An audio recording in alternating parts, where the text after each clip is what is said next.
Maligayang pagdating sa Philippine Heart Center. Ang Philippine Heart Center bilang pangunahing institusyon ng cardiovascular care ay may layuning bigyan kayo ng ligtas na kapaligiran.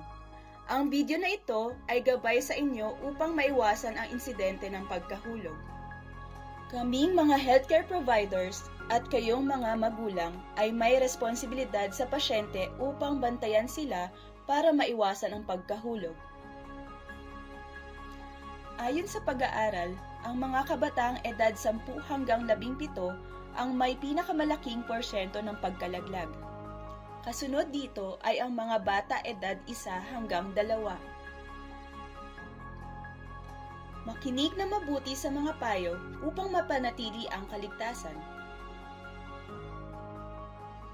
Tandaan, palaging itaas ang side rails ng kama at huwag iwanang mag-isa ang pasyente.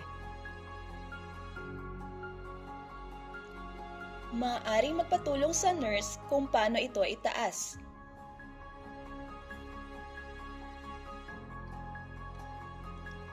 Panatilihing nasa mababang level at nakapreno ang kama.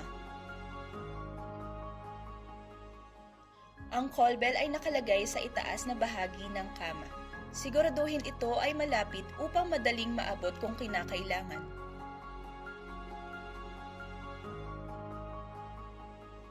Huwag iwanan ang inyong anak. Pindutin ang pulang buton upang magbigay senyales sa nurses station.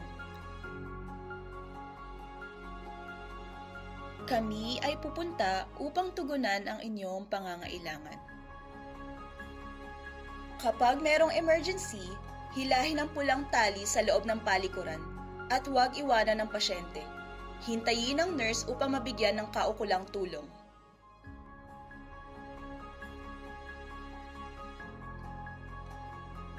Buksan ang ilaw at panatilihing maliwanag, maayos, at malinis ang kapaligiran. Mas makakabuti sa mga pasyente na nakabedrest na gumamit ng urinal, diaper, o bedpan sa pagdumi at pag-ihi. Ayusin ang mga nakakabit sa pasyente tulad ng wires, swero at iba pa upang maiwasan ang anumang aksidente. Kapag ikaw ay nanghihina o inaantok, marapat na huwag buhatin ang inyong anak. Mas mabuting ihiga na lamang siya sa kama. Kung merong basa o dumi sa kapaligiran, ipagbigay alam sa amin upang ito ay malinisan. Huwag baliwalain ang mga signage na nagsisilbing paalala na ang sahig ay basa upang maiwasan ang pagkadulas. Sa tuwing kailangan ilipat ang pasyente mula sa kama papunta sa stretcher, tutulungan kayo ng nurse at nursing aide o orderly upang masiguro ang kaligtasan. Kasama niyo kami mula sa inyong kwarto hanggang sa alinmang destinasyon. Katulad ng diagnostic area, operating room, cardiac catheterization laboratory, o ibang pediatric wards.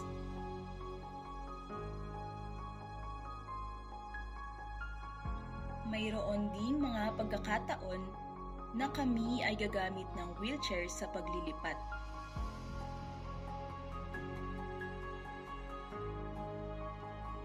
Pansinin ang nakapaskil sa kwarto na mga palatandaan na ang pasyente ay may mataas na tsansa na mahulog. Maaaring i-report kung ang pasyente ay nahihilo o nanghihina, nahulog nung makalipas na 3 buwan, may problema sa pagbabalanse, at kailangan ng tulong sa pagtayo o paglalakad. Ang mga nurses ay magsasagawa ng kanilang safety walk upang masiguro ang maayos at ligtas na kapaligiran.